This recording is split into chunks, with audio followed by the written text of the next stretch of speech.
When I you might say like it. textual healing, You're going to do a dance? yeah. The obscenity of the gestures, I simply cannot. Ladies and gentlemen, welcome. I am joined this evening. I am in Tbilisi, Georgia. Dr. Paul Taylor is in North Wales. And we are going to be talking about the importance of literature for guiding the mind and healing the soul in a series that is going to be called Textual Healing. Dr. Paul Taylor, thank you very much for joining me, sir. Thank you. Why is it like important and that we read books and not just scroll on the phone? You've completely uneloquently, if that's a word, so I'm already contradicting my own scorn. You've identified why it rots our brains, it turns us into Neanderthals. But to be serious for a second, I think we've been corresponding about this for a while. And I think you sent me an interesting, was it an Instagram of the female Scottish neuroscientist who was talking about Yeah. people using Chat GBT for therapy. And I found Yes. that very. Can you remember her name?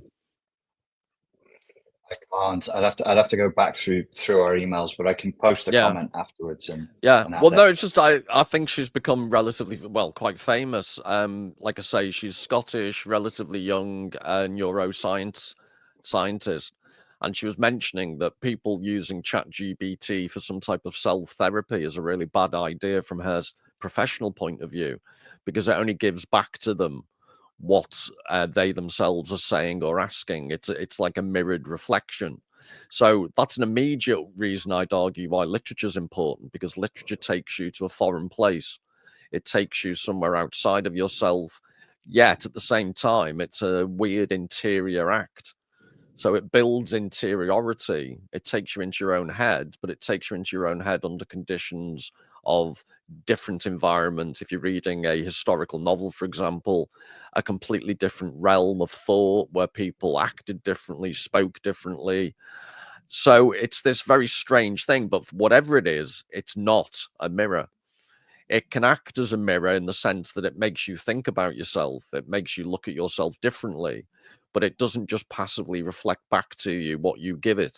A good novel will, I think it's maybe the difference. A good novel will change you, and it's the difference. I once read somewhere years ago in American motels, they had vibrating beds. So you'd put a nickel in and the bed would shake, and people found that very stimulating and exciting. But my argument would be, once you've finished the massage on the bed, you are no different as a person. You might be slightly more relaxed than you were before you started. You haven't changed as a person. You read like one of your favorite novels, Blood Meridian. You are not the same person after reading that you were before you read it. So No, that's you another cannot be. example. Yeah, that's another example of why it's important. So the long-winded answer was it builds interiority, but in a healthy, non-narcissistic way, if that makes sense. I'm wondering if actually you sent it to me. There's an article by Ashley Frawley that you sent to me about the dangers of people turning to ChatGPT for their mental health. Yeah, I think. And then there's an Instagram as well that I'll dig out. I can't see it right now. Where yes, there was a lady saying, "Don't use ChatGPT as a therapist. Read literature. Read literature." And it's interesting that I came across. I think we've been talking for around 3 years. It feels like longer. Is that an But insult?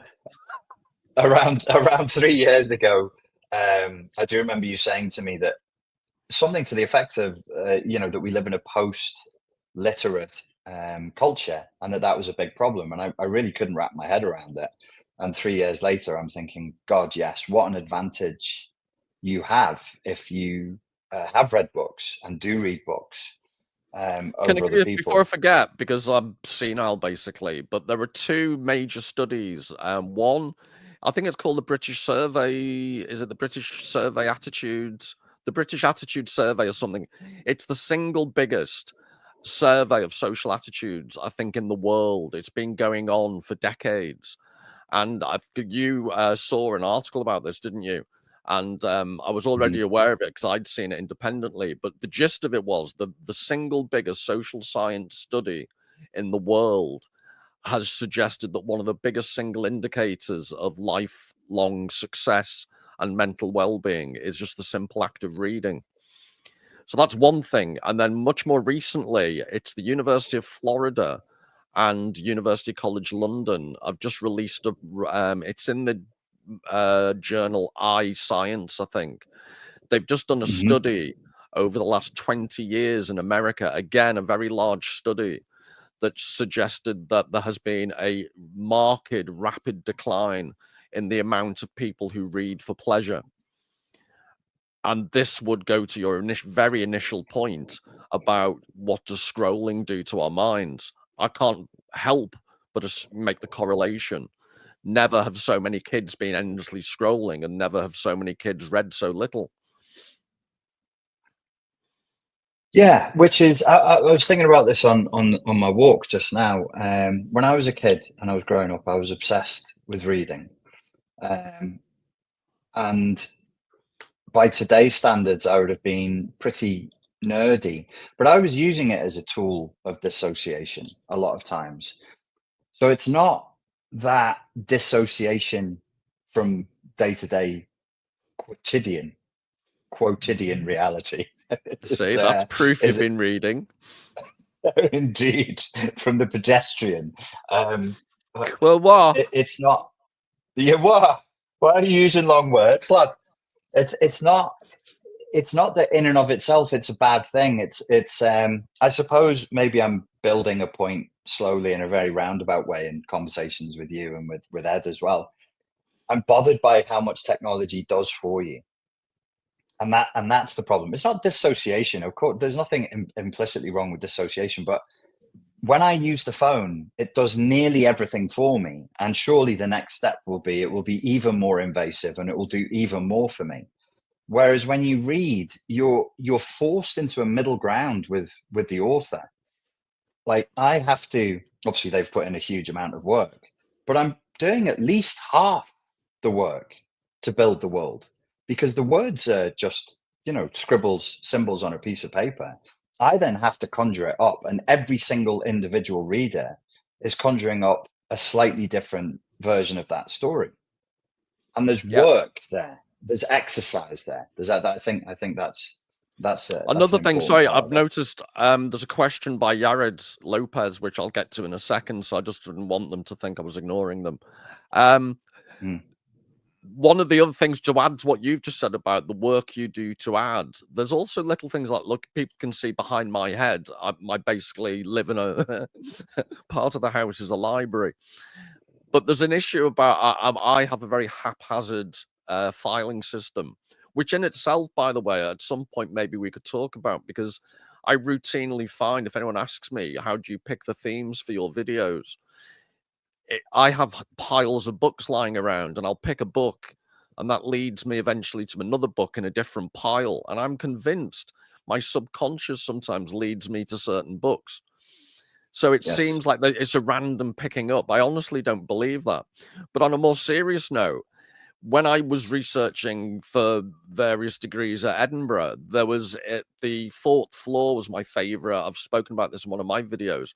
It was this dark, maternal, womb-like psychotherapeutic space, especially on a dark, rain-lashed evening, which was basically Edinburgh in August. But one of the things, if I found a book I needed, because of the way libraries are organized, I would see 3 or 4 books next to it on the same theme. And I would go, haha, and I'd look at those. And before you know it, I've been in that library 4 hours and I've read 4 books that I wasn't expecting to read. That doesn't work on your filthy Kindle. Your Kindle may recommend books to you, but then we're into the algorithm and we're into all of that. It hasn't been selected by a human brain saying these books are thematically linked.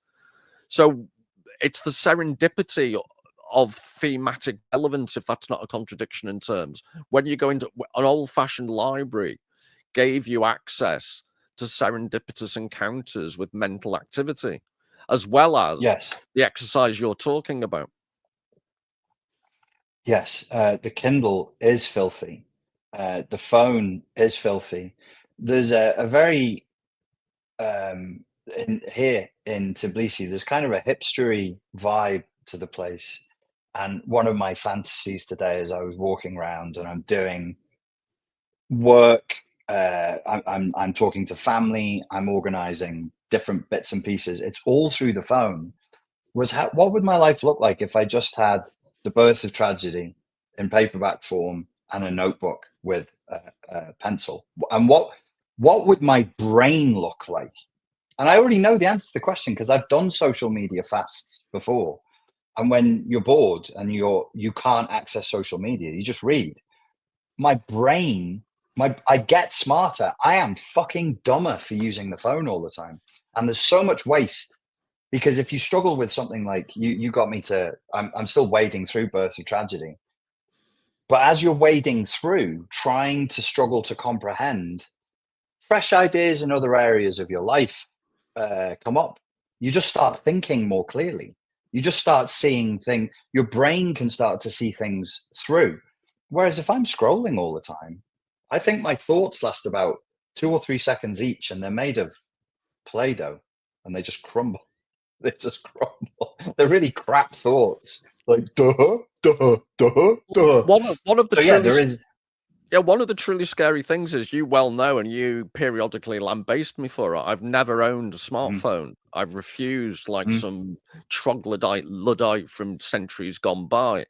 But I'm mm, parasitical because I rely. Well, I'm parasitical on my wife for lots of things, but I have to have her mobile phone number to basically mm. participate in huge aspects of life. It's Yeah. incredibly difficult to order anything online without a mobile phone number. So I Yes. genuinely sympathize with people who have them, but I've always, maybe it's because I did a PhD about computer hackers back in the 1989, I think I began it.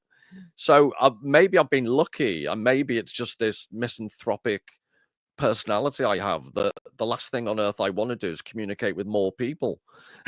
Yeah. But I've always thought it odd, why would people want to be bombarded with messages all the time? I struggle with Because they're emails. lonely. Because they're lonely. They're But lonely. They're deeply, deeply lonely. it's a serious question, though. Do you think, because and I'm now seeking your professional therapeutic opinion, but it is not a narcissistic question, but I'm interested in how odd am I that I never ever wanted one.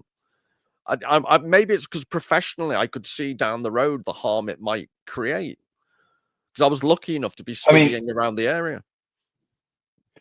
you might just have a very clear vision. Like we asked this question in the fitness and the strength training world. Why do people stick to really hard programs? Why do they stick to really hard diets? It's usually because the answer that you're going to get if you do a meta-analysis of all the papers, they have a very, very strong vision of the danger and they have a very, very strong vision of the gain. So here's the loss, here's the gain. And it could be that you just have a very clear view of how dangerous it is, far clearer than somebody like me does. It's an That's emergent thing. That's actually very Yeah. helpful because it chimes with two other weird aspects of my life. One is I've never learned to drive. And one of the Mm, reasons is I had a very clear mental image of me hitting someone with a monkey wrench because they cut me off. You know what my temper, it would be me behind a wheel would be ridiculous. So I've never learned to drive. And again, yeah. that's caused inconvenience in my life. But I just think if more people had the self-awareness to realize, you're a borderline nut job, you should not be behind the wheel of a car, the world might be a better place. And the other thing I can think of along those lines is I've never gambled because I Yeah. absolutely know if I started, I would be bankrupt within a week. That Yeah. it goes to your point about this clear vision that strikes me as such an obvious thing. Why would I go down Yes. that route? Yes, and I think that's the answer. Is you just have a very, very clear sense that it's rotting, that it could potentially hack you were into hacking. It hacks your consciousness. That sounds a bit woo, but I mean it in a very literal sense. We know this from the studies. It breaks up your consciousness. It breaks down the capacity to concentrate, and it's quite deliberate. And effectively, it gives everybody a sort of technologically induced ADHD, because it's just better for the apps. It's just better for the platforms. They make more money if you're consuming more content, and you'll consume more content if you're greedy for the content. So I can go to Yared's question, because I'm likely, Yeah. like I said, senility will make me forget. But Yared is, forgive me, that's a male name, is it? He or she? I'm assuming that's a male name. Jared is a male. Yeah. Yeah. You don't get many Jareds in Liverpool, so that's, excuse my ignorance. No, we don't get Jareds in Liverpool. Earlier on, he asked about, do mentally stable people need to read less fiction? I think the question was. And that's an interesting question, because that raises, without trying to be elusive deliberately, that raises the question of what is mental stability. So I can think of, for example, mental stability that is bovine, cattle-like, sheep-like, ovine, where you just follow the crowd and you're mentally incredibly stable. I think it's a vexed question, because if you think of the number of authors or great artists who've been on the edge mentally, my way of looking at it is I read an awful lot of fiction. I like to think myself as mentally stable, or to repeat what I said earlier, I'm mentally stable enough to know how unstable I am in certain situations, and I avoid them. I'd argue that's a form of mental stability, being aware of your weaknesses. But I think I read people on the edge and the fiction they produce or the philosophy they produce, and I find that incredibly cathartic. So just recently, I've done a video where I've been mentioning Schopenhauer, and I've had a bit, not a kickback, but a couple of people have been quite scathing. Most people seem to. One person very nicely said that I've never read him because I was always put off, because people like Nietzsche, initially I think Nietzsche was in love with Schopenhauer's work and then fell out with him or his work. But I've always just found it hilariously bad-tempered. And again, I think that goes to when people read, whether it's fiction or philosophy, I think one thing that's incredibly important is coming to it with an open mind is the wrong phrase. I'm trying to express, I think it's coming to it with a highly developed sense of nuance and sarcasm and tongue-in-cheekness, if that's a phrase. So on another occasion, you and I chatted about, because we're pretentious gits, Plato's Republic. And I am convinced the vast majority of people, and this sounds incredibly pompous from me that I know better, but I read Plato and I read and hear irony and sarcasm and playfulness. And there was a guy called Popper, this like really po-faced philosopher, who basically accused Plato of being a fascist because his ideal republic involved draconian laws and an authoritarian bent of mind. Whereas I think I said to you, I'm convinced Plato was writing this as a warning of where these thoughts can lead. And guess what? Plato also pilloried, made fun of poetry, and yet his book is full of dramatic techniques. The dialogues of Socrates, it's dramatic dialogue. And Socrates always loads the conversation, or Plato's recording of the conversations are always so biased towards Socrates that it's funny. And I just think so many, and maybe again, you can psychoanalyze me and say, I've got this preternatural desire to find everything funny, which I sometimes think I do. But I do think when you come to fiction and philosophy, it's not a bad fault to have. I don't know what you think. It's really interesting, because I developed a theory that you just ruined, that social media usage. Yeah. And I was quite attached to it as well. Social media usage was making people less able to detect irony, and it was making people interpret things in a very literal way. Like if I start screaming on the Jolly Heretic, I want fascism, and people go, "Oh, Richard Grannon is a fascist." And I'm like, there's no context. Now, I've not read Schopenhauer. and I've not gone that deep into Plato's Republic, but it was one of the first things that struck me about Nietzsche was people seem to read it in this very dry, what he says is what he means way. And I read it as this guy is a contrarian. Even in his 40s, he's kind of got this adolescent rebellion. He even rebels against himself. It's borderline, it cycles. He's up, he's down, he's optimistic, he's pessimistic. It's wonderful, but you've got to see it as like a crazy, he's like the Kanye. He's like the Kanye of philosophy. It's diss tracks. He loves Schopenhauer, then he fucking hates him. He loves the Greek philosophers, then it's no good. And I'm like, well, I'm not that bright. How are other people not seeing this? It's clearly meant to be funny. And I have no question whatsoever in my mind that a lot of what Nietzsche is saying is it's sardonic. And I find it frustrating as I'm reading it because I'm thinking, for fuck's sake, Nietzsche, people won't get this. They're not, it's too sardonic. It's like, just say what you mean, because I feel maybe similar to you do about Schopenhauer. 60% of the time, he's just provoking. He's just provoking you as a reader. What if another idea? What if, even if Schopenhauer was being serious, the opposite is true. The extra point I would make is, even if Schopenhauer meant certain things, I must have missed the memo where you have to read the author exactly the way he or she wanted you to read them. This is the beauty of literature. I can read Schopenhauer against the grain. It may be a self-defensive justification because I'm psychologically disturbed and I find dark things funny. That may be true. But also, for more well-balanced people, shouldn't it be the case that they can read Schopenhauer within limits? Because to say that you should be able to read Schopenhauer in any way, shape or form takes away some of the substance. I accept that. But I just think literature and philosophy is much, much more flexible than most people realize. I could still man your position. I think all you're saying is we don't have to stick to the doctrine that we have to stick with the author's intention to the letter at all times.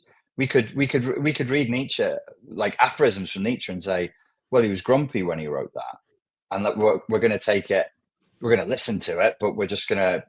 You can contextualize things, and you have a right to do that without going crazy and saying, "Oh no, this means something that there's no basis for believing that it means." No, I think you're right. I think so. I had the idea that it was a social media effect, that people were getting very, very literal and non-nuanced, and everything is all the dimensions are taken out, and there's like 2 dimensions, and that's it.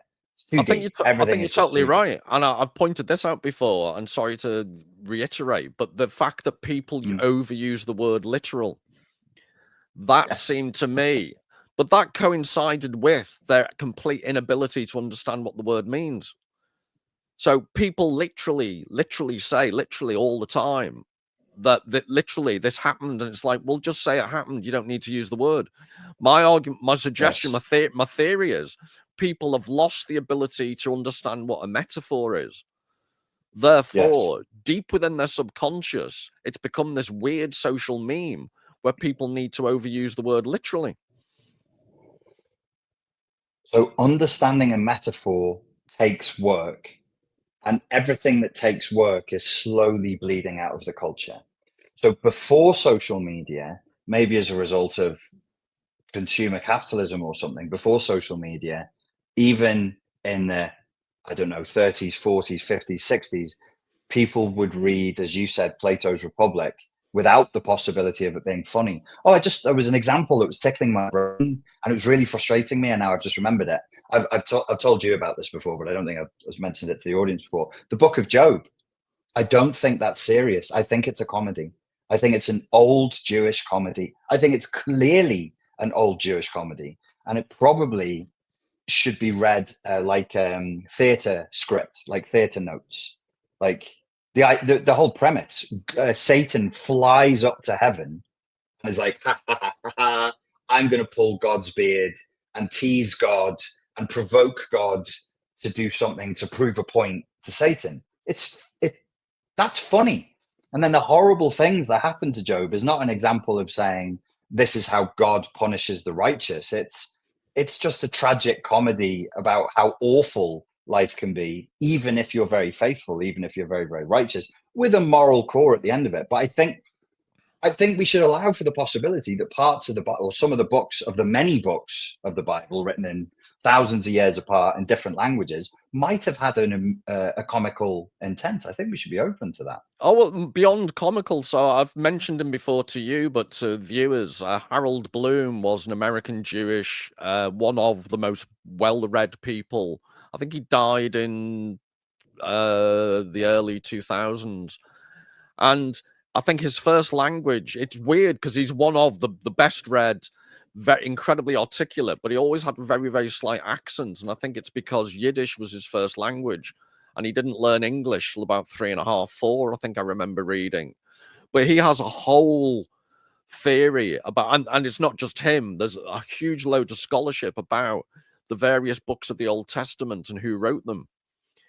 So there's the Yarist, I've forgotten the name, the J author. There's all these names for the hypothetical authors, and he argues that parts of the Old Testament were written by a Hittite slave in the court of King Solomon, and there's all these weird theories.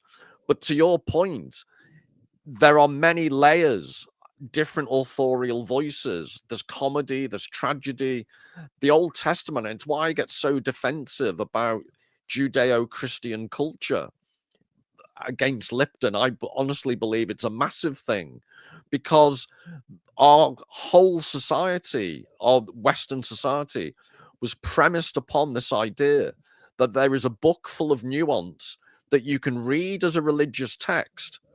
But I would argue till the cows come home that if you're completely irreligious, the Old Testament is still one of the richest humanist tracts you could find.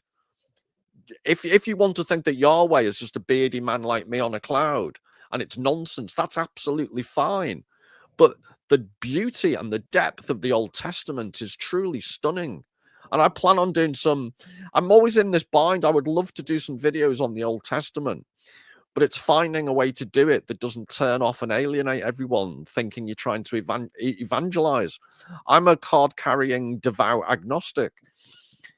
It's not from a religious point of view, but having said that, there is so much condensed wisdom in the Old Testament, and it's either taught or read or spoken about in such dry, boring ways.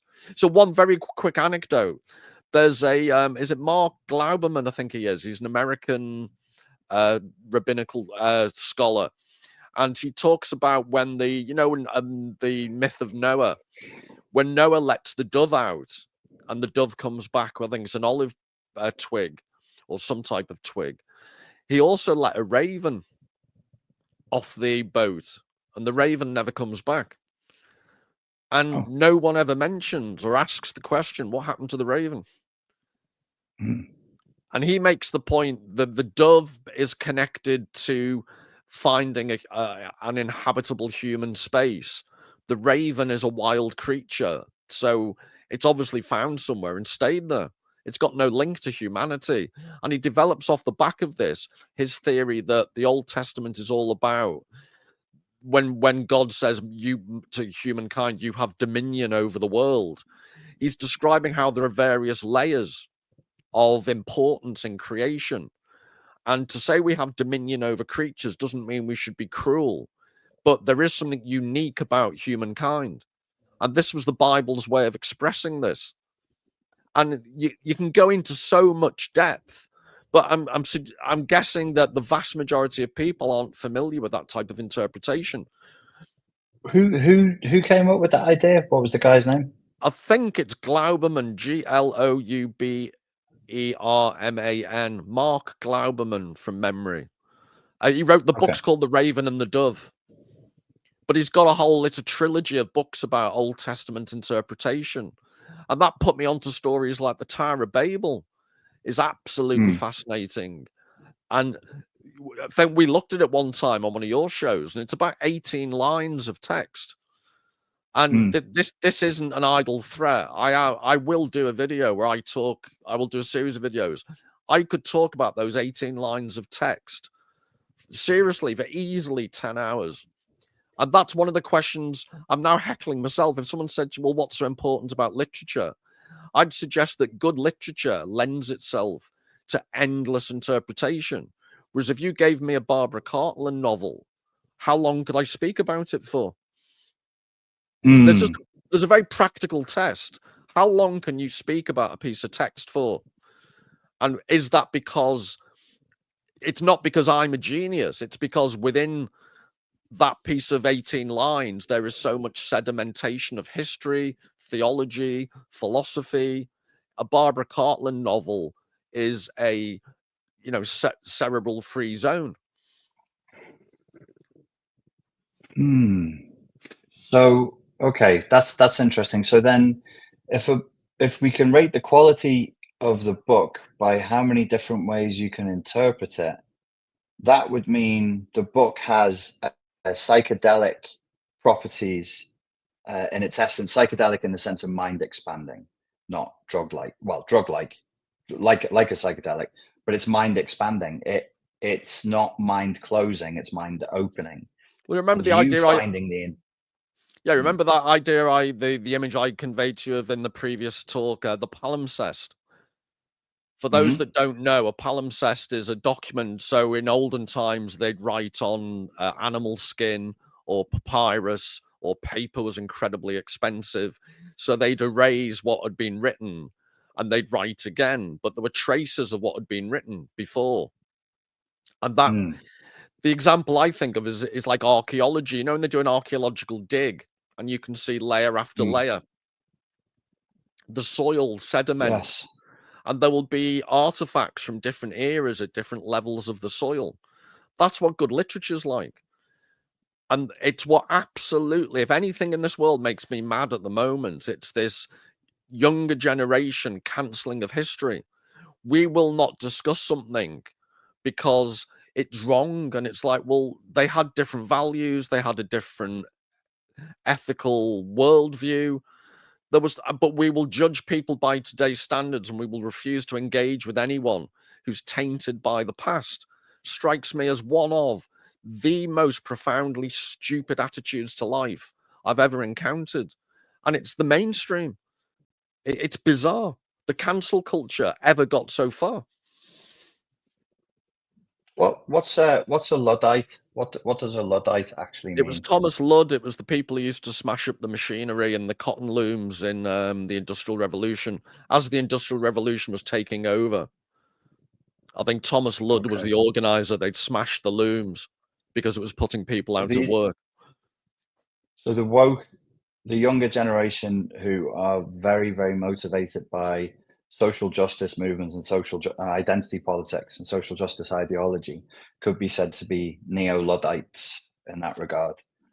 Well, that's the other thing. It's that the identity. It's like what I was saying about overusing the word literally. Words get overused when they've lost their original substance. So in the Soviet Union, pravda. I think in Russian there are 5 different words for truth, but one of them is pravda, and that was the name of the official newspaper of the Soviet Union.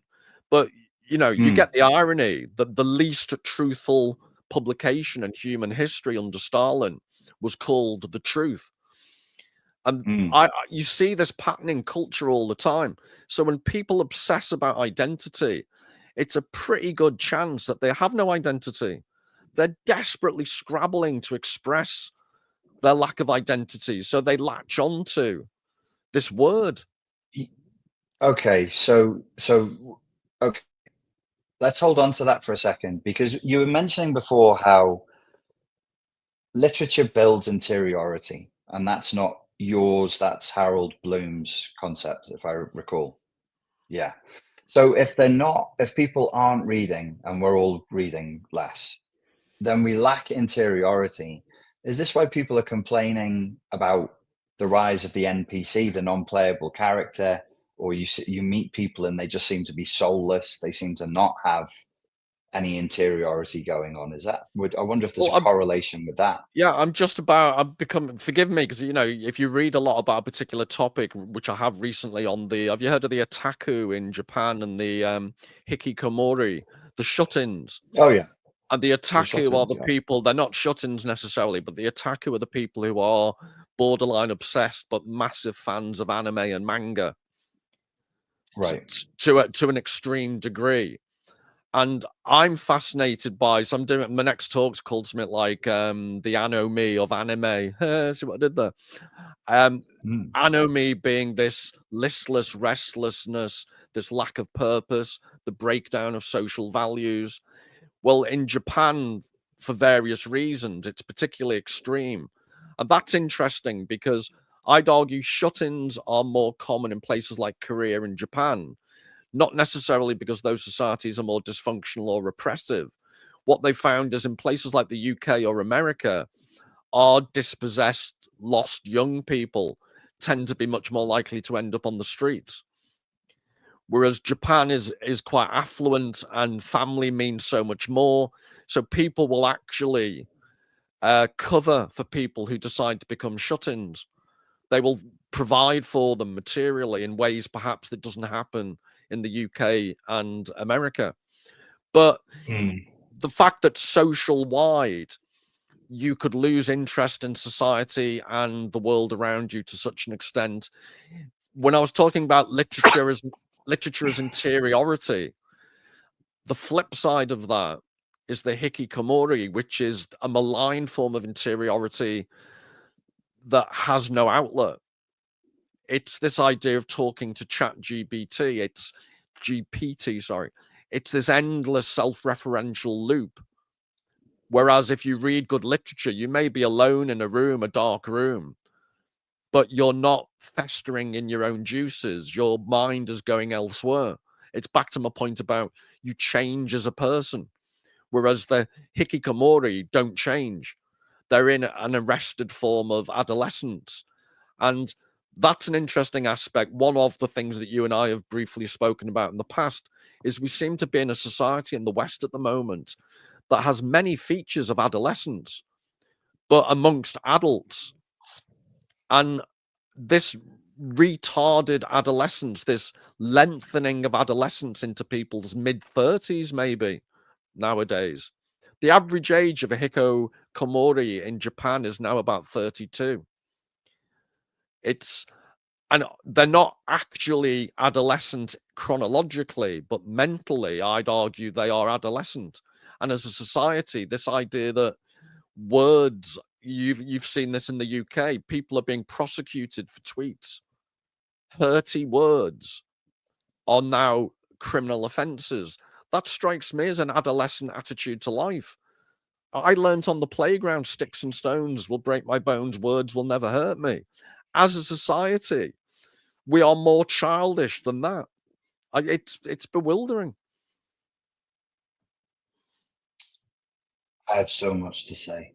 The first, I took a note. So the first thing, and this will be interesting for you, I think, is so I was doing an interview in Dubai three nights ago with a lady who does this Emirati-based mental health campaign called Therapy is Brown, and there's no white people allowed in it. And I said that's very racist, and she laughed because they don't care about racism in the Arabian Peninsula. They're like, that's for brown people. We're brown. Fuck you. Okay, fair enough. Based. And I we were talking, and she said, "What do you think is the difference in a traumatic family unit between when somebody becomes a codependent and somebody becomes a narcissist?" And I gave her my dogma, whatever it is. It's to do with spoiling, effectively. And she said, "Well, the research indicates that if there is one compassionate witness, the child who doesn't choose narcissism but chooses codependency will go the codependent route." And I was looking at her and I was like, I didn't have a compassionate witness. And then I thought I had the books of Narnia. I had books on magic. I had Stephen King. I was reading Sufi tales and Zen tales, and I didn't have a person but I did have books, and I molded those books and those authors and those characters into a compassionate witness. And she said it's very important around the age of 8, 9, 10. Well, at 8, 9, 10, I don't know what my reading age was, but it was like, wow, he's a clever boy. Like, yeah, he reads much older than his age. And it wasn't, it was partly driven by desperation. I just wanted to be out of the environment I was in. I wanted to be in other worlds. I wanted to be away. But that compassionate witness that literature could represent might, I just thought it'd be interesting for you to know. I don't know if she's correct or not. I've not looked at the literature on it, but she said that compassionate witness can be the difference between becoming quite nasty and becoming too nice. But obviously, one path is better than the other. Well, can I build upon that? Because there's again something I've been reading recently. He was a weird, because he was a historian stroke philosopher. He was a weird blend, but there was a British philosopher called Michael Oakeshott, and he had this idea. He was a massive defender of tradition, not through any arch, old-fashioned, dusty, conservative way, but he envisaged, or he saw, tradition as a form of conversation with the past. So this is your ballywick, this is your area of expertise. If therapy ultimately is a form of conversation, it goes to your point about a compassionate witness, yeah? So if you're in therapy, you're having a conversation with a therapist, and around the model of a constructive conversation, you build healing processes. Am I right so far? Yeah. Well, if tradition, a helpful way of thinking about tradition is it's a conversation with people from the past, wise people from the past. And you reading all those books when you were going through traumatic experiences, it sounds cliched, but it's like the ghosts of the past. You have access to them. Nowadays, everyone is so ideologically certain of their own position, and they've cancelled history. You can't go back, or you shouldn't go back.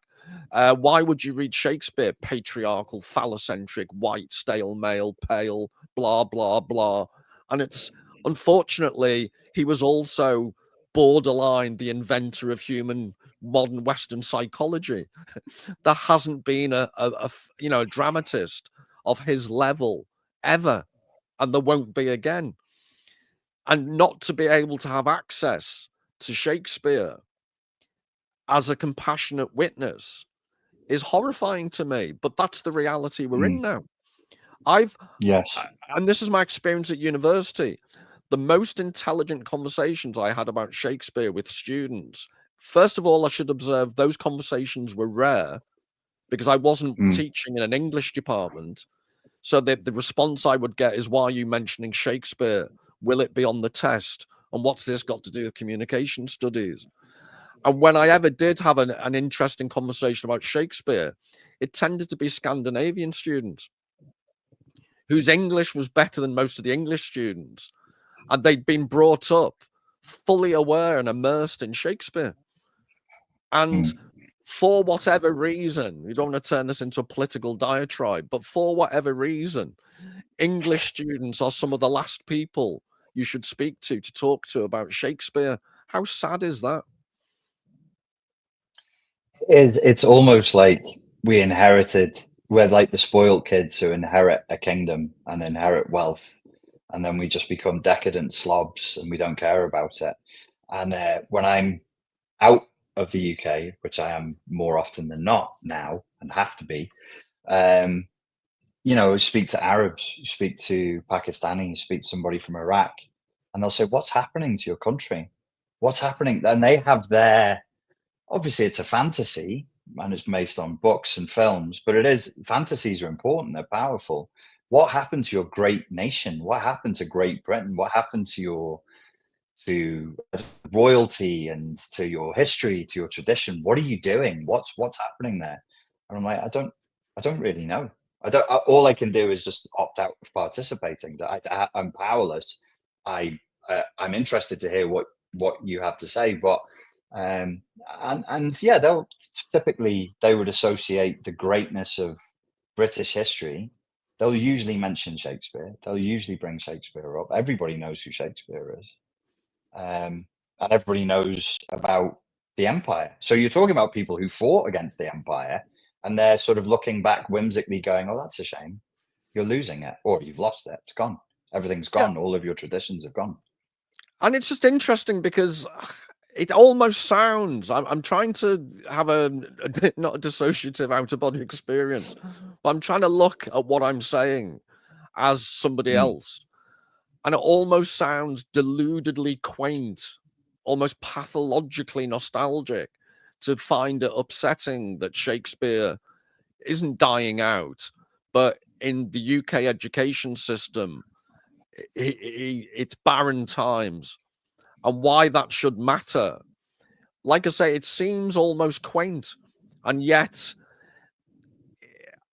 if not Shakespeare, then what? It just strikes me as a barometer. It's not a bad barometer of how healthy an education system can be.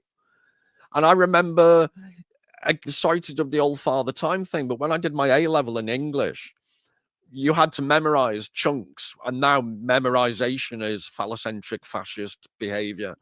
But you had to memorize chunks. And when I was writing my exam papers, the punctuation had to be correct. And I'm not even sure whether my teachers taught me this and they were pulling my leg. It may be that the examiners thought, Christ, even the punctuation's correct. Whereas the vast majority of students then didn't. But to have the quotations perfectly correct, line by line, they had to be as the verse was written. The punctuation was correct. That level of attention to detail. And now they have things called open book. So you'll have the play in front of you. Well, you can have the play in front of you to answer the questions. Because, why don't they just do the fucking exams for them, the lazy little twats? Well, but the idea that it's back to your... And this is where we've had conversations about, because I am borderline inertial, never go to a gym, you know, if I have one more biscuit, I risk having a heart attack. But it's nothing in our culture. Everyone is comfortable with the idea if you go to a gym, you have to sweat to get some benefit. But our whole culture is biased against the idea that learning, whilst of course it should be fun, but to learn to any profound level, you have to put the work in. And no one's prepared to do it, or no one's prepared to even put forward that argument anymore. Because it's alienating, it's non-inclusive, it's non-representational.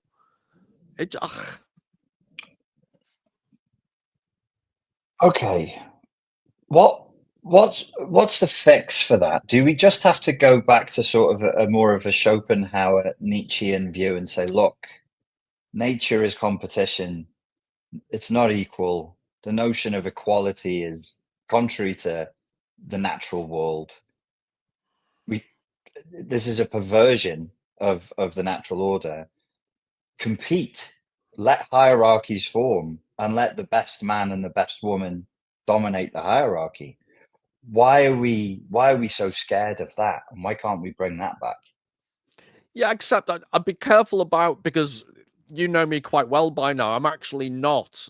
At one level, I'm a card-carrying, rabid elitist. But on the other hand, I've devoted my life trying to make these things accessible as possible. But there's a difference between making things accessible and destroying what you're supposed to be providing. So if I turned up at your gym in a mobility scooter eating a donut, I would not be taken seriously. You have to get out the mobility scooter and make some effort. Meet me, you know, I have to meet you outside the mobility scooter if I ever want to get fit. By the way, this is sarcasm. I am not in a mobility scooter, people. But I think the metaphor's a valid one.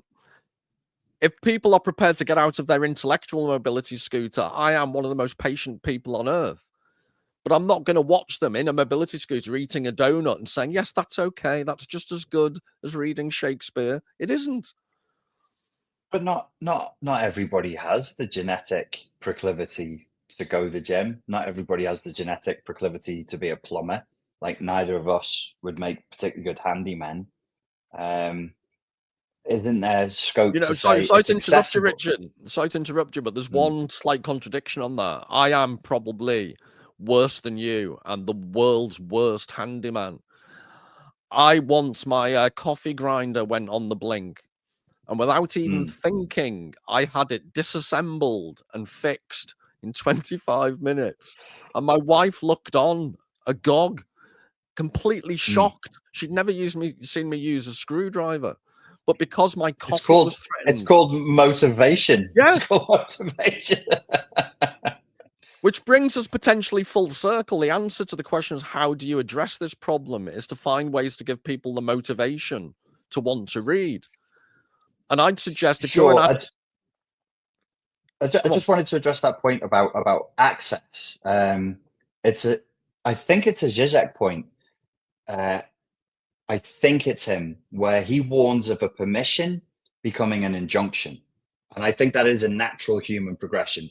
You can do this becomes quite quickly, you must do this. You have the freedom to do this, so you must do it. I would say, I'm sure in the education system, there's a space to deconstruct it, reconstruct it, and say, look, not every child is going to do everything. Not every human, not every adult does everything. You can. Here's the access to the books. But if you would rather play football or climb trees, do you know what I'm saying? Like you can let people express what's inside of them. Yeah, but then it goes on to my next point, which was about why would they be motivated to read books when they can play football? But if you find yourself in an adolescent mindset, demotivated, lonely, mental health issues, exercise will help. But also, guess what? Reading a challenging book will take you out of yourself. It is a form of therapy. That might be at least one reason to read more.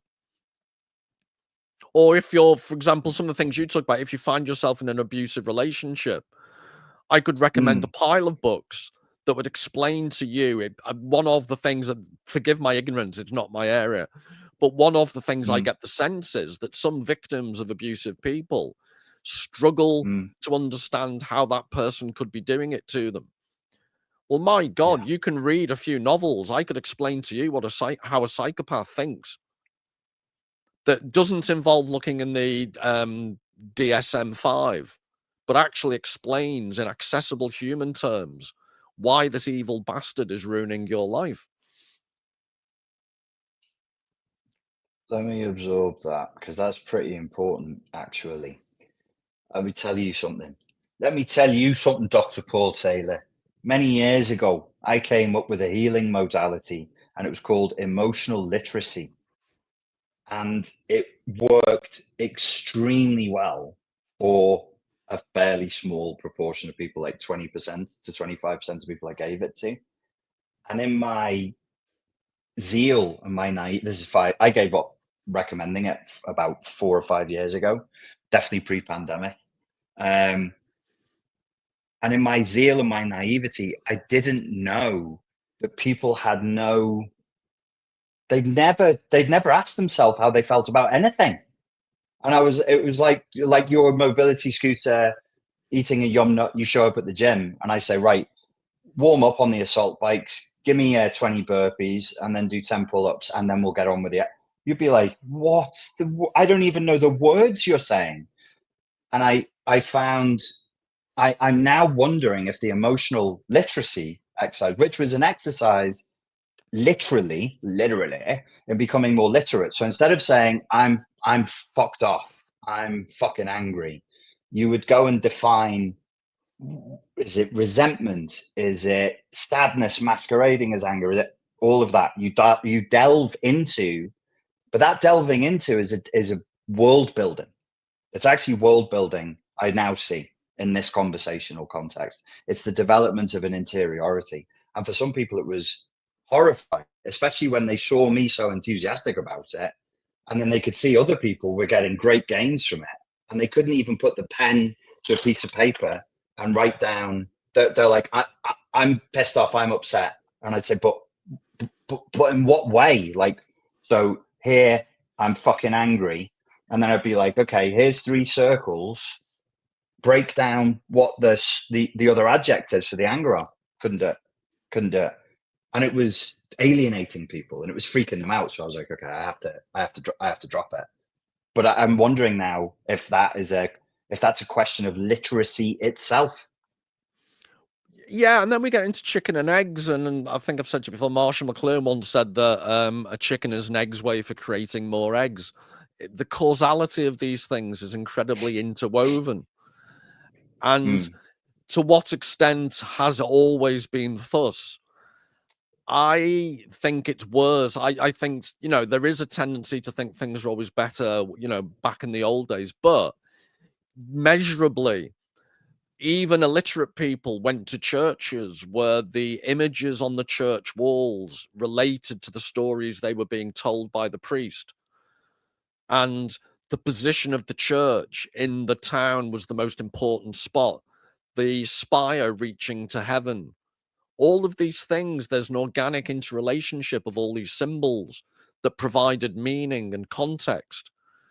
So even the thick as mince peasant had an idea of symbolism, had an idea of music. Whereas nowadays, that's gone. The symbolism, there's a profound difference between signs and symbols. And we live in a society absolutely saturated with signs, but not symbols. And I think that's one of the biggest problems we face.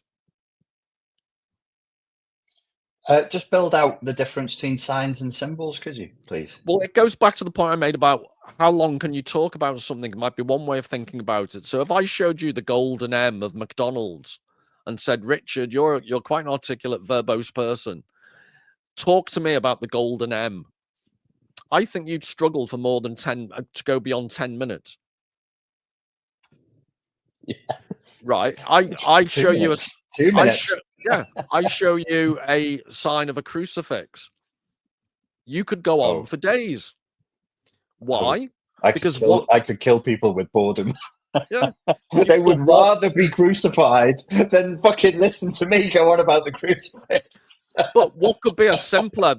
Visually, the crucifix is actually simpler than the golden M. Right. Yes. I'd suggest. So, it's not even a letter. So one is rich with latent meaning and the other one is bereft. Yeah. One of the reasons is I'm not being judgmental. Think of the whole... Why not? Fucking be judgmental. The whole concept of McDonald's is, I think it's called the ring binder philosophy. The process to make a burger should be reducible to a page of A4 that goes in a ring binder.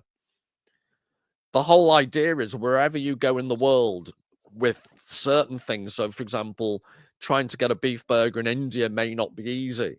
But apart from things like that, wherever you are in the world, it should be as standardized as possible.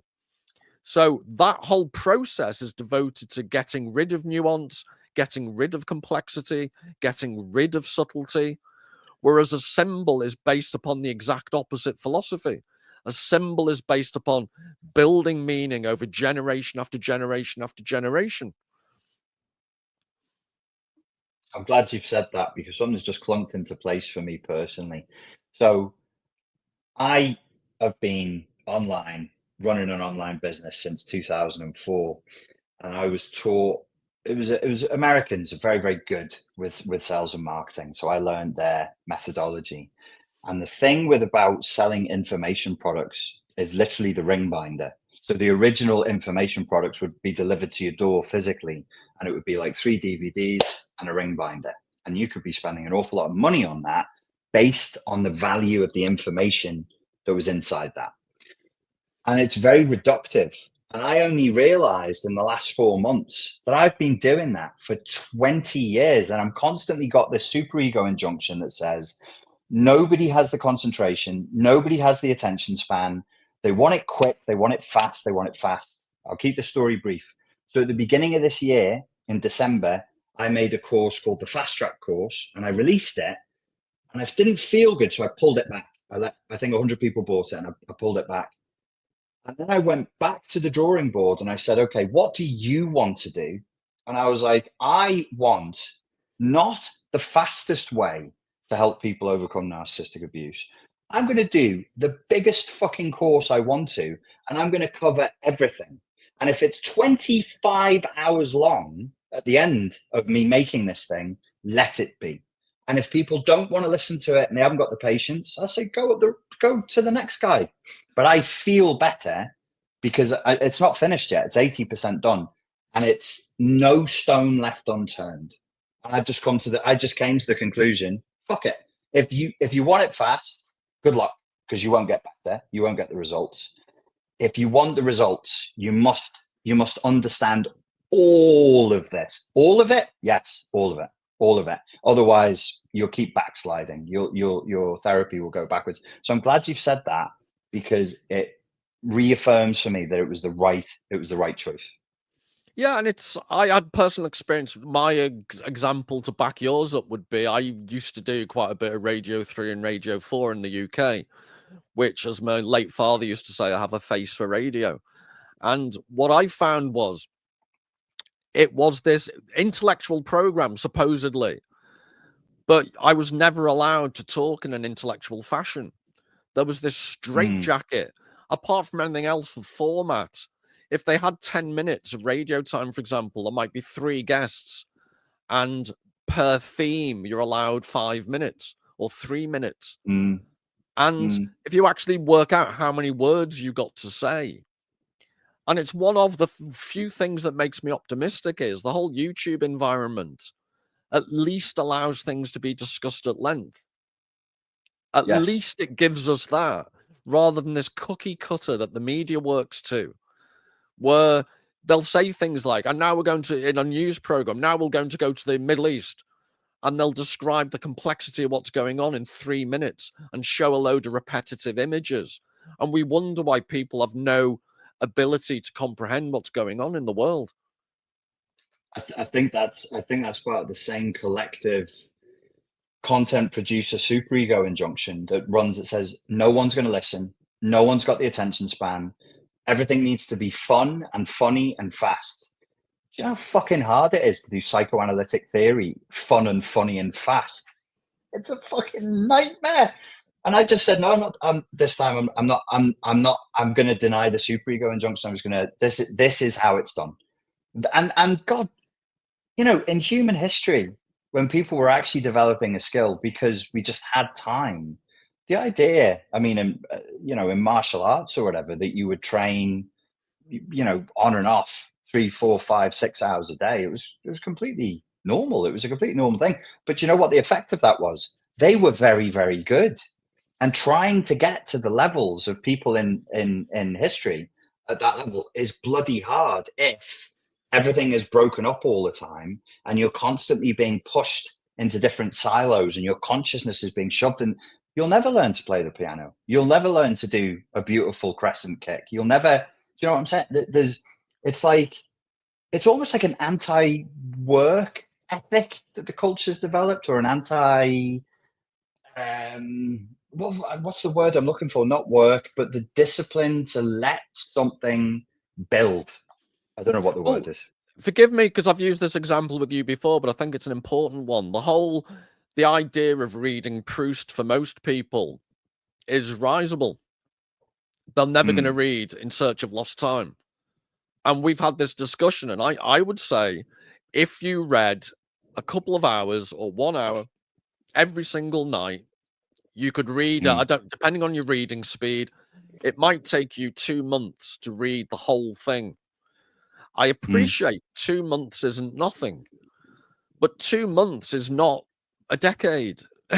2 months of sustained attention and effort shouldn't be beyond the realms of possibility. But do you get my sense of how, if you said to someone, "Are you going to read In Search of Lost Time?" it would seem just ridiculously impossible.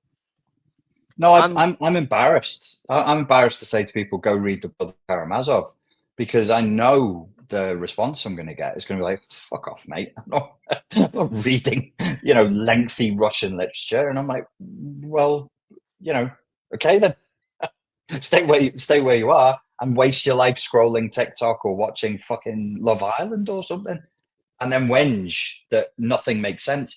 your thing about understanding the point of view of the psychopath and understanding the point of view of the narcissist is really, really important. And you're right, there are books that do it. And maybe again, it's a lack of literacy, because I'll suggest this to people. I'll be like, build a world. You become the psychopathic narcissist. You enter into that character. You go into that world. How do you look at people in that world? And some people are absolutely morally outraged that I would suggest that they do that.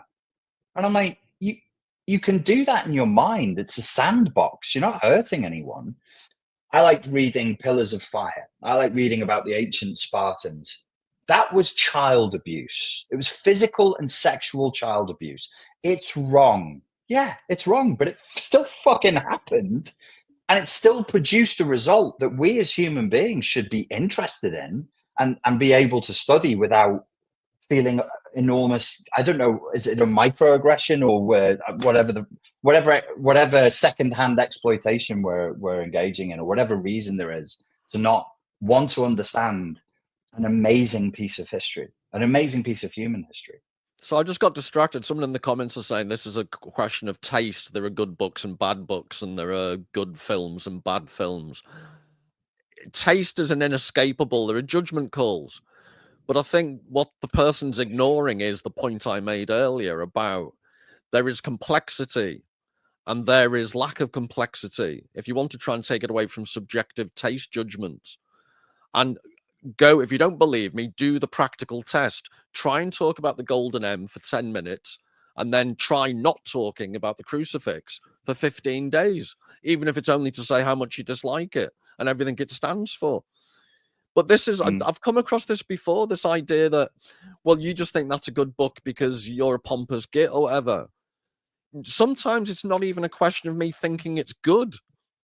It's to say something's interesting is not the same as saying it's good, inverted commas, because good is an incredibly vague term. That's an infantile defense.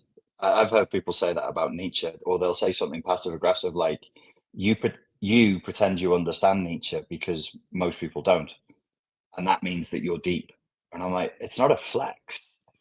It's not fun to read. It's not. But there are ways, like with Zizek, I've read Zizek, that it gives me a capacity to think about things in ways that I otherwise wouldn't, because from the psychological perspective, I've introjected Zizek, I've introjected Nietzsche, or my version of them, my faulty, wrong version of them, and they can talk to me. What's the Zizekian view of this? What's the weird, contrarian, what if the opposite were true view? And then there's the Nietzsche thing, get past all the bullshit. What's the real thing that's really going on behind all of the pretense? That's useful. I think that just makes you a stronger thinker. Sorry to interrupt, but I was going to forget the point. I wanted to build upon what you've just said. This might be amusing to you. Randomly scrolling YouTube videos, I saw this weird YouTube video about, I think it was called Monkey Kung Fu. And it was a weird form of the preparing. Yeah, the techniques looked weird until you saw them in action. But this guy was conditioning his hands basically by punching boulders repeatedly. And what I was going to say was, whether it worked or not, what I took from observing what he did was, there are all these strands of Kung Fu, or schools of Kung Fu, or schools of martial art. They all have a structure and a perspective and a philosophy. And tell me if I've got this wrong, in order to get the maximum benefit from that particular school of thought, you follow it to the end. And even if, this is what I'd say to people when they don't like a certain writer, even if you get to the end and you still don't like that writer, if you understand why you don't like them, you've learned an awful lot. So if you articulate, to get back to your idea about the inability to articulate, the number of people who say Foucault was rubbish. So what Foucault book are you disagreeing with? Well, I haven't read any. Well, hypothetically, you got off your arse and you read some Foucault. What do you think you disagree with? And if they began to articulate why they disagreed, the beauty of Foucault's work is you'd have to do so much work to intelligently and coherently disagree with him that guess what? It's been worth reading him. Like Schopenhauer, you might find him incredibly depressing or overtly pessimistic or whatever, but it's impossible to read Schopenhauer without learning something, even if you've learned that you can't stand him. But then, if you're an honest reader, you have to ask yourself, why did this create such a reaction? So what I'm saying is, I think it's very, very difficult to read anything worthwhile that negatively or positively doesn't create a reaction that's worth dwelling upon. So it's not a question of just taste. I could read Barbara Cartland, and it's not even so much I wouldn't like it. It would have zero effect on me, for good or bad, because it would just be blah, blah, blah. There's nothing to engage with. Or am I being unfair to the late departed great Barbara? I've not tried any of her books. It never really appealed to me. I don't even really know. Is it all about love and a little bit of sex, a little bit of hanky panky? But one of the reasons why I'd suggest most normal, well-adjusted people have never read Barbara Cartland, and apologies to anyone in the chats who has. But anyone who doesn't, one of the reasons is she wasn't an author. She was a machine operator, and the widgets she produced were books. She had the 3-ring binder page of A4 formula for writing a novel. And people bought her books not because they wanted something different. They wanted the same novel every single time. That's the McDonald's ethos. The last thing you want when you go into McDonald's is to get a burger that's different. Yeah, they play around with the menu, but how different really is it? People want predictability. People want conformity. And that's not about taste. That's about predictability, knowing what you're going to get before you even get to taste it. You said before you weren't sure if things were better when you were younger. And what I would say is I feel privileged in that I was raised in an environment that definitely made me stronger than I would be if I were raised in the environment today, the environment that kids are raised in today. There's no doubt. I was just under more pressure. I was expected to do more. I was expected to perform. Some of it was probably a bit cruel and a bit nasty, but the end result is I feel that privilege. I look at like younger people in my family and I know the culture that they're in their education system and socially. And I'm like, everything around you is just telling you that you're incapable. Everything around you is telling you you're weak. Every adult is looking at you and going, oh, bless, you don't have to if you don't want to. That just didn't exist for me. It was like, fucking do it. And if you don't like it, deal with it. That's not always a good thing, but it makes you stronger. Do you know what this reminds me of? Very specifically, Ian McGilchrist's work. He mentions in one very obscure bit, it's a random page I was reading, but you know these ecodomes where they have these, huge, where they have basically tropical plants and stuff, but they're just, I think it was the Geodome or something, wasn't there, in Cornwall?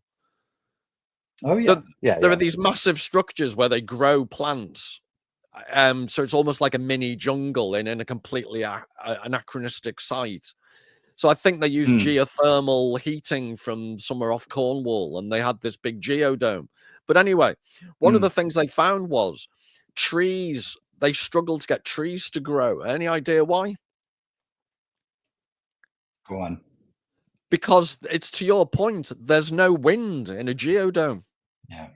There's no negative feedback. There's no negative pressure to push and them apparently to grow. There's a substance in a tree trunk that is created when the tree encounters resistance. So I believe palm trees lack this substance. So what happens with palm trees is they grow to immense height and eventually fall over because there's no inherent strength to the trunk. Whereas strength in the trunk of a tree is a direct consequence of having to resist the wind. And what you're describing, I've witnessed it in close adolescence. I'm allergic to adolescents, but the adolescents I've observed from a safe distance have grown up in exactly what you're saying.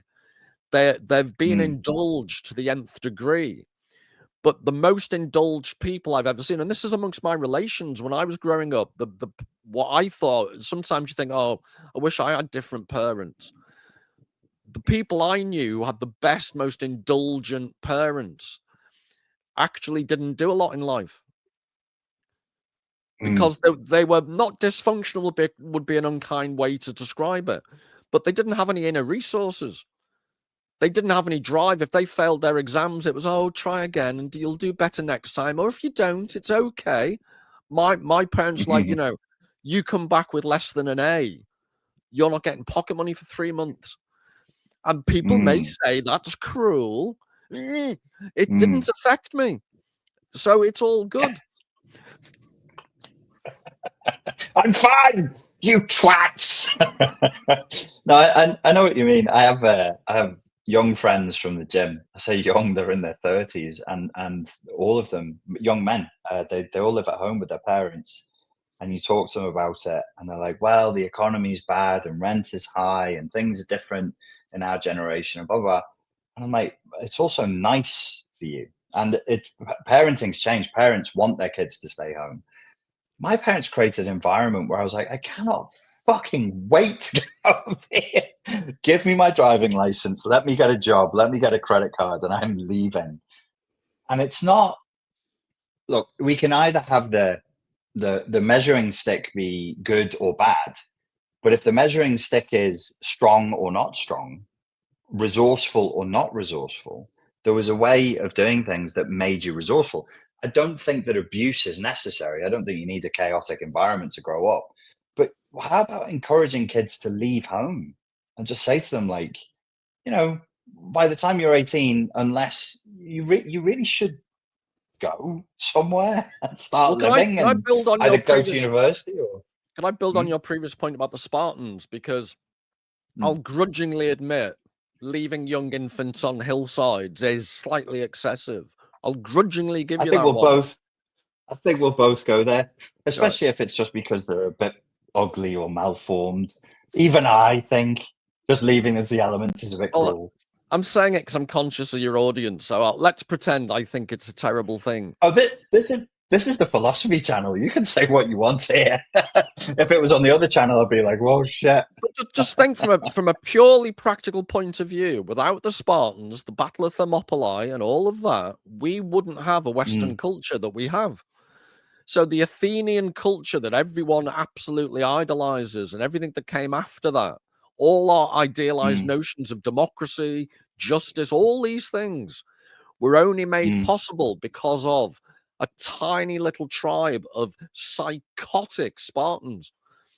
You would not want to have been brought up in that culture, or maybe you would, I don't know, but they were the thin cocoa buttered line, if you believe the film The 300, that kept us, that basically saved the West.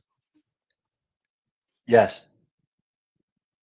I believe the 300 in essence. I've lived in Greece though, and I don't think they would have all looked like Calvin Klein models. I think there would have been squat, burly, hairy little men who were very aggressive.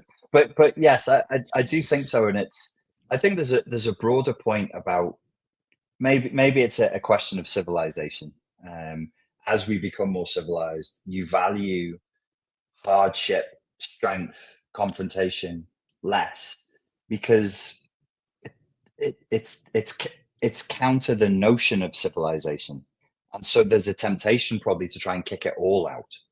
We don't want any conflict. We don't want any aggression. We don't want any of that traditional toxic, what is called toxic masculinity. There's no need for it now. And then maybe that goes too far. And I think we can probably present a pretty watertight case that that's what's happened. You don't have to do anything hard. The phrase I've just come across recently from Michael Oakeshott, he has this wonderful phrase, he calls it barbaric affluence. Oh, that's great. That's really It's a beautiful phrase, isn't it? It's great. And he just makes the point. It's another way of saying affluenza, but he was ahead of his time. He was writing about this before the word affluenza ever hit the English language. Affluence creates barbarism of a different sort. And I think that we're living in affluent, barbaric times where illiteracy rules. Yes. The probably I don't think at this point there's going to be any kind of a top-down solution to it. I don't think you can impose, not in the UK. You can't really do anything about it. I think what I suspect is you need some kind of horrifying, perfectly normal human experience, but it would be horrifying to us as civilized people. And then you can have a reset, and then you can say, okay, should we have a little talk about what's important again? Well, you wouldn't even need to talk about it, because if things were hard enough and horrifying enough, we would spontaneously go, oh yes, we need hardship, we need discipline. Why? Because we're at war, or there's been a famine, or there's been a huge disease, or something. I think that's the only way to get back. Yeah, it's the other thing I'd often be accused of is basically being a moaning Cassandra. I remember one ex-colleague, that was one of the politest things I was called. I always thought that was quite funny because he missed the point that Cassandra was actually right.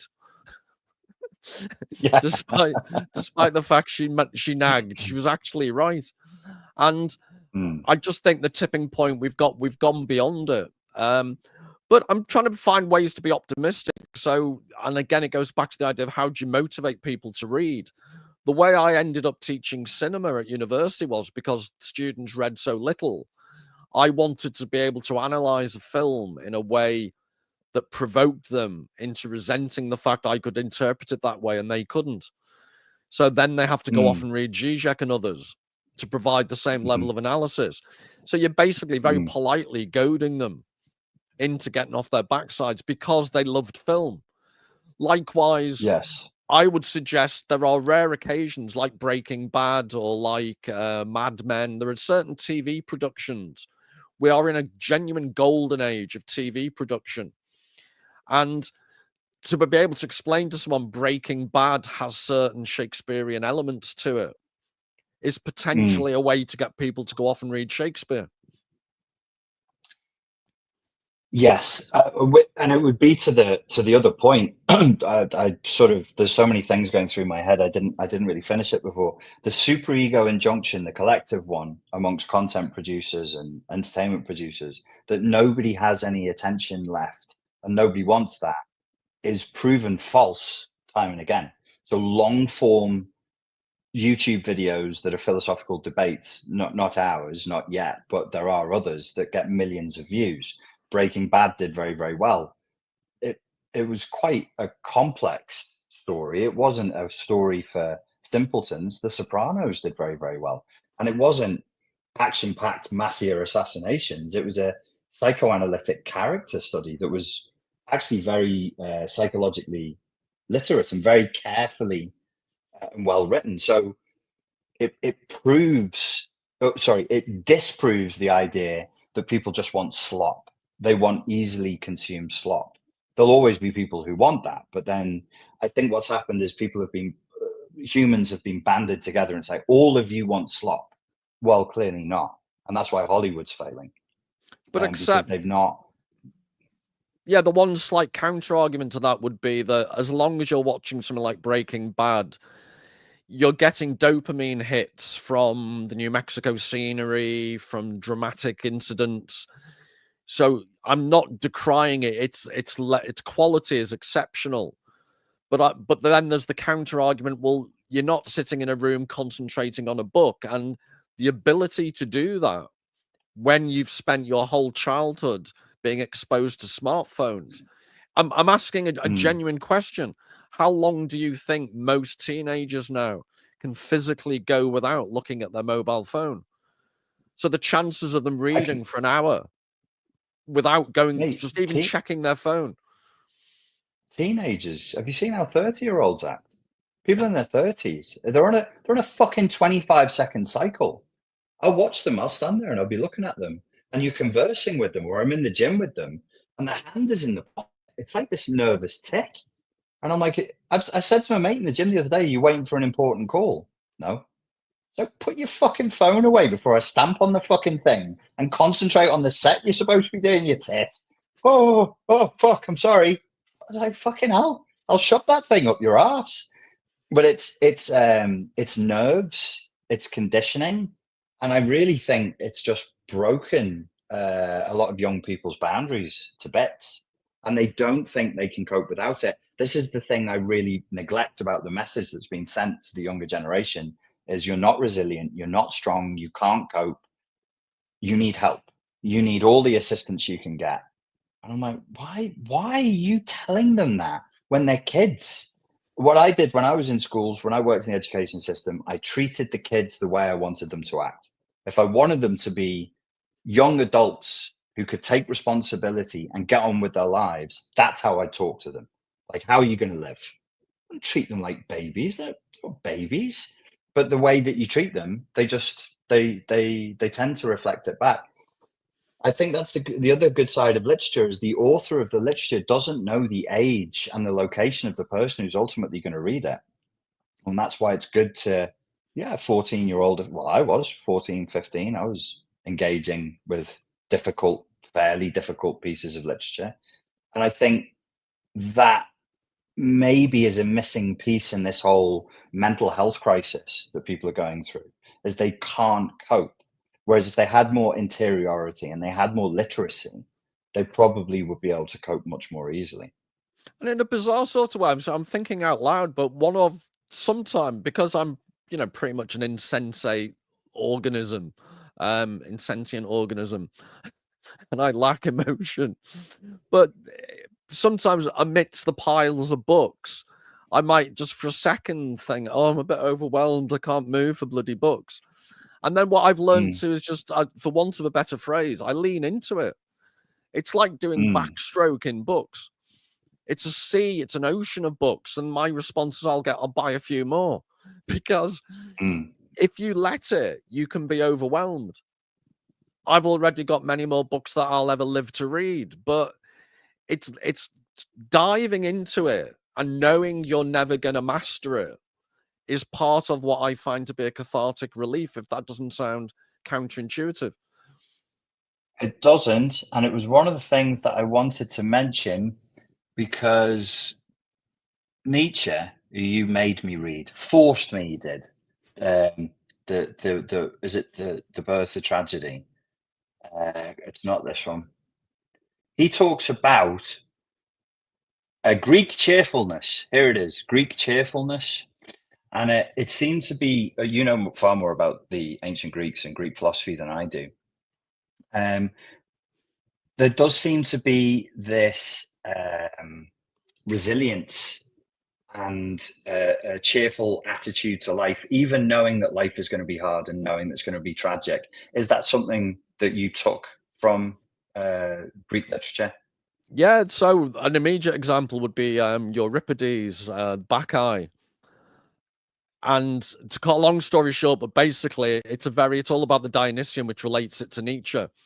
But the king he's a bit of a voyeur. He wants to see the maenads, the Dionysian followers, the women. He wants to see them in states of undress, being in an orgiastic frenzy. So he hides up a tree. What a terrible man. What an awful man. First of all, he's told, first of all, that he's tricked into putting basically on a dress in case he's found, so he fits in. But he basically hangs out of a tree. He hangs out of a tree watching. I know, hangs out of a tree watching. It's because if they caught me, I don't want it to fit in. He falls from the tree, and his own mother, in this Dionysian frenzy, all these maenads rip him apart, and she comes back into the village waving basically a shoulder bone, and as she comes out of the frenzy, she belatedly realizes it's his. Now, it doesn't get much darker, but in amongst that, you're laughing at the idea that they trick this guy into putting on a dress. The humor, the Greek cheerfulness, even in the moment when a mother finds out she's just ripped her own son from limb, literally. There's this cross-dressing king who fell out the tree. And that's why I struggle to be too miserable. when I read this stuff, there's a tongue-in-cheek laughter about it. And it's truly horrific to read it in a way, but it really is horrific. And what you know more about this? There's actually a Greek term, isn't there, for the Dionysian pulling apart of a victim whilst they're still alive? Is it sparagma or something? I've forgotten the name of the term. We discussed it at Liverpool Podcast Studios once. I can't remember. Sorry, I should know this. It's things flitting out of my mind these days. But the level of darkness, and then Nietzsche calls it Greek cheerfulness. And this is that it's great that you brought that up, because Greek cheerfulness in a different way is what I think of Schopenhauer. Right. That's what he absolutely exemplifies. And if people have got the stomach for it, you should read. And if there are any female viewers watching, test yourself by reading Schopenhauer's essay called On Women, I think it's called, or Women. And it is the most misogynistic diatribe. One little snippet would be, says women make such good childminders because they share the same IQ. That's an opening hors d'oeuvre. Now, I'm guessing a woman could read that and be absolutely apoplectic with Who hurt you, Schopenhauer? Yeah. But it's so over the top. Yeah. That I find it, and if I'm saying this, for example, you and I joke, if I saw a comedy about Scousers, I find it funny. I'm not precious like that. So I'm not trying to say if I was a woman, I would be offended. I honestly don't think I would be. It's the level, it's the scathing level of critique that he engages in, that you almost have to step outside and enjoy, inverted commas, it for what it is. And that's not what our current society allows you to do. Honest to God, I was thinking about this. If I gave a talk based upon Schopenhauer's essay on women, I'm wondering whether I could be reported for a hate crime. Because in the UK, why wouldn't I be? You should give it a go. You do it. I promise to visit you in prison. But that's you do it. I'll watch. But that's how far as a society we've sunk. This idea of pursuing thought experiments to the nth degree. It's. I find it quite, but I just think that's an innate part of the literary mentality. Is you begin reading Schopenhauer and you're thinking, oh, he's partly serious, but he's also having a laugh, and it's holding those two thoughts in your head at the same time is something that our literal times don't allow. Couldn't you argue that that's the basis of empathy? I'll explain that. Folks, we're going to wrap up in about 5 to 10 minutes. So if you have questions, please put them in the comments. Have it one sentence long and ending in a question mark. That would be helpful.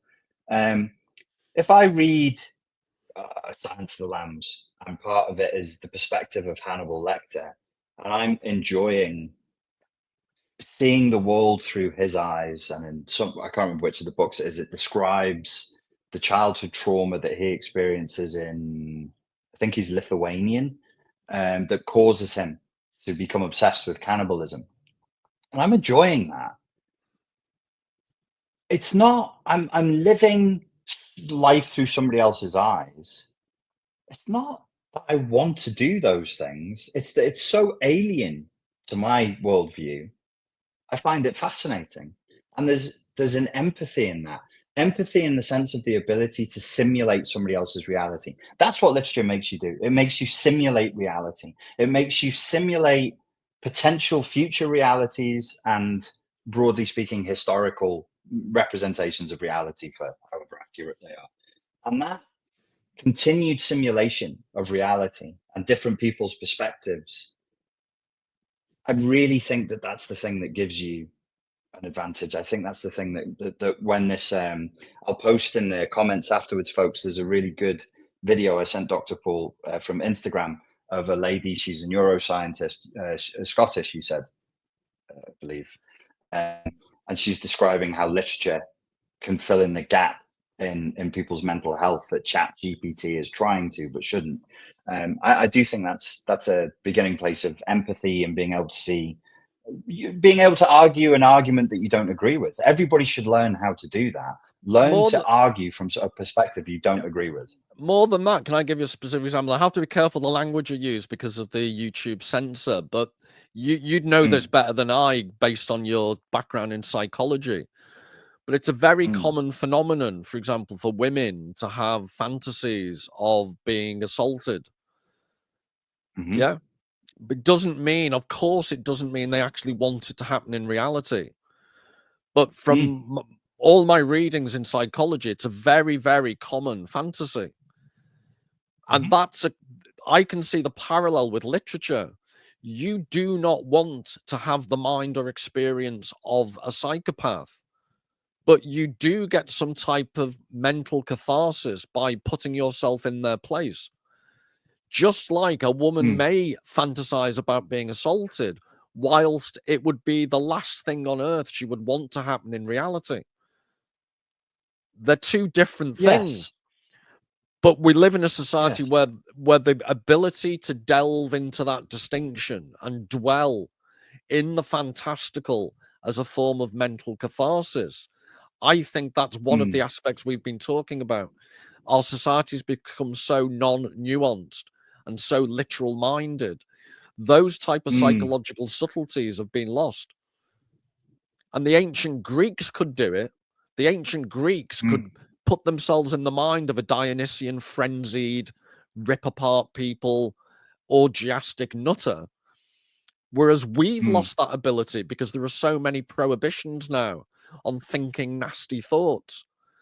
And it's the classic, you don't have to be Freudian to know that what gets repressed reappears elsewhere. So what I think I'm clumsily suggesting is, if you have no outlet for the sewer that's in everyone's mind to some extent or another, what happens to that sewer? It builds and builds and builds. And I think that's part of one explanation, at least, of some of the societal problems we've got. These mental escape valves don't exist to the extent that they used to. True.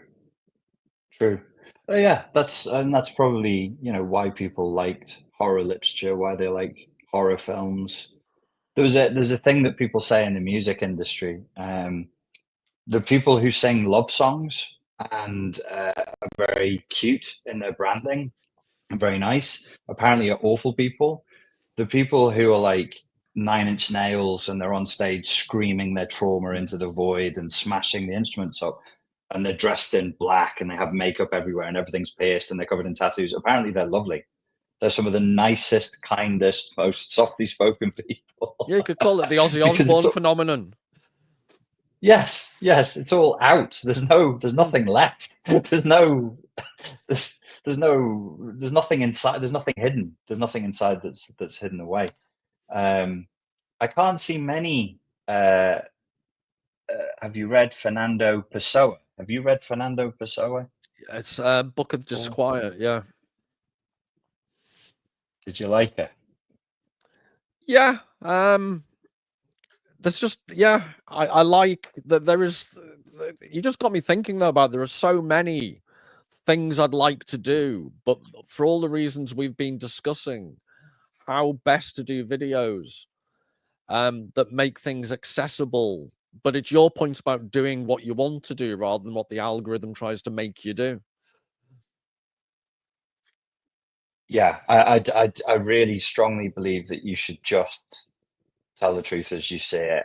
If you want to do a 3-hour long video on whatever, just do it. There will be some weirdos out there who want this conversation, who want whatever video you're going to make. If I want to do a video exploring how Buddhism collides with Islamic mysticism and Gnosticism, I'm just gonna do it. I'm gonna do it. And if nobody wants to watch it, at least I put it out. I got it out there.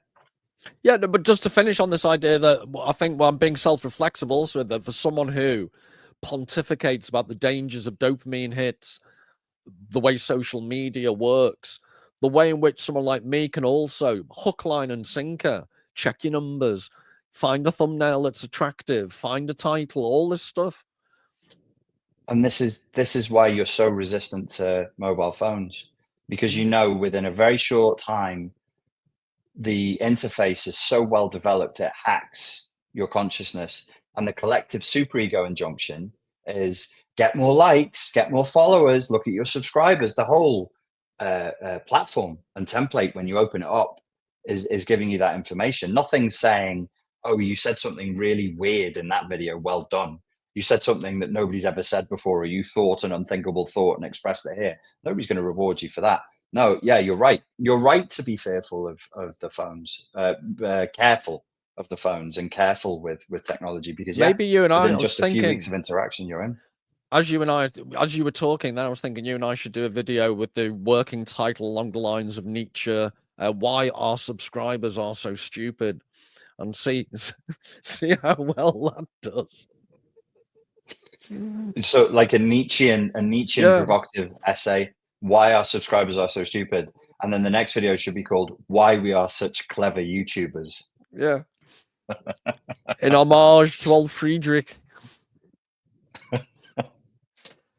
So there is a question here. I can see it is in practical terms, what can we do to survive this? Society has become some woke, female, typical sociopathic mess where DEI prohibits men from jobs, court, destroyed marriage. Ideas, please. What's a female typical sociopathic mess when it's at home? What does that mean? It's something Ed would say.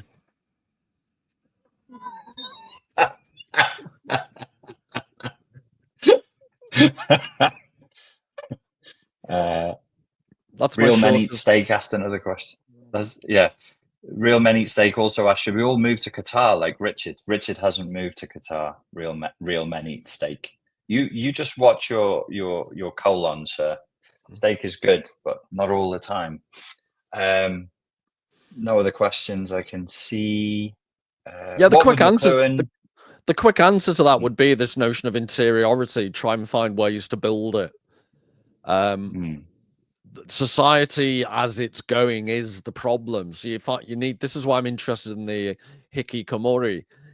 That's the danger, that we all end up as dysfunctional shut-ins. You have to find a way to build interiority while simultaneously avoiding that danger. So it's easier said than done. The more interiority you have, the greater your capacity to resist brainwashing, propaganda, and ideology at its purest. But just to be miserable again, one of the problems with that is it's right.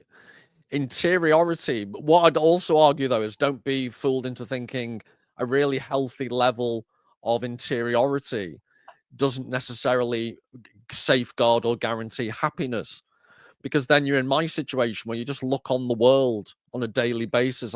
I'm struggling to read the newspaper without having a brain aneurysm with anger. So happiness is for cattle. Happiness is for mediocre minds. There's a question there, reading list for teenagers. I've been meaning, I'm very sloth-like. I was supposed to be doing a reading list for people in general. But it does strike me, there's a Russian writer, Lermontov, and it's called A Hero of Our Time. That's about a disaffected officer, a cavalry officer in the Caucasus. And he's basically like your average teenager, whatever, except he's a cavalry officer. So that's quite interesting. I'd say Dostoevsky's Notes from the Underground would be a good read. And then I think Blood Meridian, as long as there's parental supervision and you're happy with them to read it. You disagree? No, to get the teenagers reading Blood Meridian, I'd have them on Clockwork Orange, Blood Meridian, fiction. I think Silence of the Lambs is a great book. The Thomas Harris Silence of the Lambs is a fantastic book. But Clockwork Orange as well. I've just done a video also on, well, not explicitly on it, but it mentions Oblomov is a Russian novel all about basically a shut-in in the 1850s. So he's well ahead of his time. But it's a guy, as a Scouser, I really related to the idea. It's a guy who never gets out of his dressing gown. And he's on the Russian equivalent of benefits based on his dacha in the countryside. His estate brings him a small income, and he never leaves the house and he never gets out of his dressing gown. But it's on a serious note. That's also about psychological vulnerability, and he's basically a permanent adolescent. But I would have thought for an adolescent to read about a permanent adolescent and how it would be a good warning, I think. So Oblomov, Oblomov. Marvelous. Mr. Sandman has given us a £5, and he says, "Is very there a kind. book?" Thank you, Mr. Sandman. Is there a book that contains a concept to change your perspective about a topic or an issue that you had to wrestle with after reading it? Thanks. I'm not sure how good an answer this is, but immediately, cause I think I know. I think on my channel, this is RJD, and he likes science and philosophy books. So to not always give a fiction answer, Ian McGilchrist's work, The Matter with Things, changed my way of thinking because I saw a scientist, and it's a bad answer in the sense that Ian McGilchrist buttressed my arguments. So he didn't challenge me in the sense that, oh my God, I need to think differently. He allowed me to think in a better way about some of the thoughts I'd already had. And the other book along those lines is Terence Deacon, The Symbolic Species, where from a cognitive linguistic science point of view, he argues that language is basically what distinguishes us from the apes, and it's what catapulted human evolution. And our brains and language co-evolved at a disproportionately fast rate. And I found that an incredibly powerful argument because most of my arguments are arty-farty, go and read Dostoevsky. But to be able, as a neuroanthropologist, I think he's described that, to be able to actually show how the human species itself is predicated upon sophisticated language skills, I think is quite profound. And I'm so ignorant about science, it's not even funny. So for me to be able to read that much science shows it was a pretty good book. Yeah. The only book I've read in recent time that stuck with me afterwards and maybe changed some of my perspectives would be, I read last year, Octavia Butler. It's a sci-fi fantasy written from the perspective of a Black female cult leader in an apocalyptic world. It's the parable of the sower and then the parable of something else. There's like a series, and I read that, and that made me, I don't know, it was just an unusual mindset to be in for a period of time. And she's not a particularly, the cult leader is not a particularly nice woman, but you're sort of inside of her head. It's an apocalypse. Weirdly, it takes place. Get on this, Paul. Have you read this parable of the sower? Are you familiar with Cormac McCarthy's book, The Road? Yeah. So, and I don't know if you probably saw the film as well, where they're like pushing a trolley up a motorway at one point. That was in her book 20 years before. So California is burning, and the refugees are pushing their belongings up a road in a trolley, and some of the people start eating them. And I was like, this Cormac McCarthy's book looks a lot like some of her ideas, and I wondered if he'd nicked a few of them. But that book I found lingered with me, and it changed a few perspectives of mine. And the other one is The Brothers Karamazov. It made me more, I think, it not religious, but it made me appreciate, in a way, it's kind of a sales pitch. So Eastern Orthodox Christianity is dying. It's 1885-ish, around the time that Nietzsche wrote, God is dead, we have killed him. What are we going to do to replace God? And obviously they're reading each other's work, Dostoevsky Nietzsche read Dostoevsky. I don't think Dostoevsky had ever read Nietzsche. Oh, wasn't the other way around. No. Oh, okay. And it was a pretty convincing argument that we as a species, we as an animal need religion, and it made me more appreciative of that, for sure. Could I back that one up? Go on. Yeah, very quickly. There's a short story called The Immortals by Jorge Luis Borges, Borges, and it's called The Immortals, and it's about basically people. It's a short story about immortality and how horrible it would be. So one of the main characters is Homer, who lives like a dirty hermit in a hole in the ground, and he's lived so long he's forgotten that he's Homer, and he wrote some of the best poetry mankind's ever written. And it really made me think of, yes, we all want to live longer, but I know hypothetically we all know we have to die. But this short story really brought home to me, we actually really do need to die at some point. The party has to end. And I was just really impressed that it really brought home to me that reality of life in a way that I'd never thought of before. Yeah. What's the name of that book again? Because you told me to have a read of that, didn't you? It was Jorge Luis Borges, and it's in his short stories, but the actual story itself is called The Immortals, or The Immortal. I've forgotten if it's plural or singular. Here's a statement from Missy. I have a traumatic brain injury, Missy, and some of my recall is not good. So the Kindle that I have now isn't linked from the books I've been reading for the last 5 years, and I genuinely can't remember the books I've read. So just the other day I rebought Children of Time by Adrian Tchaikovsky. I got 3 chapters in and realized I'd already read it. Then I did Stephen Baxter's book Proxima and realized that I've already read that before. So the biggest books that have influenced me would be Clockwork Orange, Silence of the Lambs, Dark Half. What's my favorite book? You just mentioned it, Cormac McCarthy, Blood Meridian, The Road. But no, I do. I mean, if I'm left to my own devices, I'll just read sci-fi until the cows come home. So I need people like Paul to tell me to read proper books as well. But sci-fi, I probably am going through not massive amounts, but 8 or 9 books a year. John le Carré has a son. I've read all John le Carré's books. John le Carré has a son who uses a different pseudonym. I went through a spate 3 months ago where I read all of his books, and then I became friends with him on Instagram. So I do read a lot, but I do have a brain injury. Richard, but I need assistance to recall stuff. Go on. But Richard, could I defend you from a different angle? People are asking you what books have changed you, what books have profoundly affected you. Most people are always going to think of 4 or 5.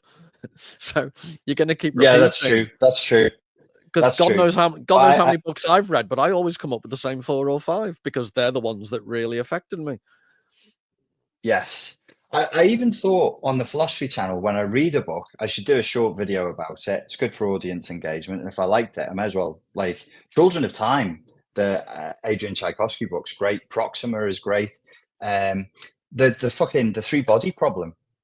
And I meant to do multiple YouTube videos about that and never got around to it. I do always cite the same books, Missy, but I do have a little bit of a brain issue with recall on some things if it's in the mid-term memory space.